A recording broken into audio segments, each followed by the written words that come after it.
નમસ્કાર, હું રાજ. આપ જોઈ રહ્યા છો સ્પાર્ક ટુડે ન્યૂઝ. રાજકોટની અગ્રણી pre school hi fi play house ખાતે આજે આંતરરાષ્ટ્રીય યોગ દિવસ ખૂબ જ ઉત્સાહભેર અને આનંદમય વાતાવરણમાં ઉજવાયો હતો.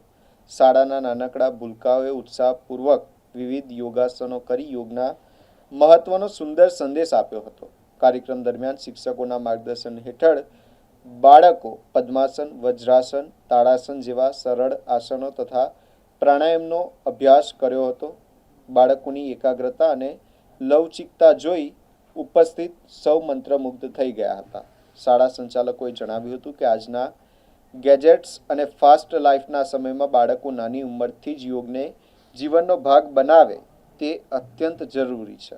યોગથી બાળકોની રોગ પ્રતિકારક શક્તિ વધે છે, માનસિક સ્વાસ્થ્ય સુધરે છે અને અભ્યાસમાં એકાગ્રતા વધે છે. સમગ્ર કાર્યક્રમને સફળ બનાવવા માટે હાઈ-ફાઈ પ્લે હાઉસના સંચાલકો, આચાર્ય અને સમગ્ર સ્ટાફે ભારે જહેમત ઉઠાવી હતી. વાલીઓએ પણ શાળાના આ આરોગ્યલક્ષી પ્રયાસને પ્રશંસનીય ગણાવ્યો હતો. કાર્યક્રમનું આયોજન સંચાલક શ્રી મિરાજ ગોહેલ, કૃતાંશ ગોહિલ, આચાર્ય શ્રી જાગૃતિબેન ગોહેલ અને ફાલ્ગુનીબેન ગોહેલ તથા સમગ્ર સ્ટાફ દ્વારા કરવામાં આવ્યું હતું. સમગ્ર કાર્યક્રમનું સંચાલન કૃતાંશ ગોહિલ દ્વારા કરવામાં આવ્યું હતું.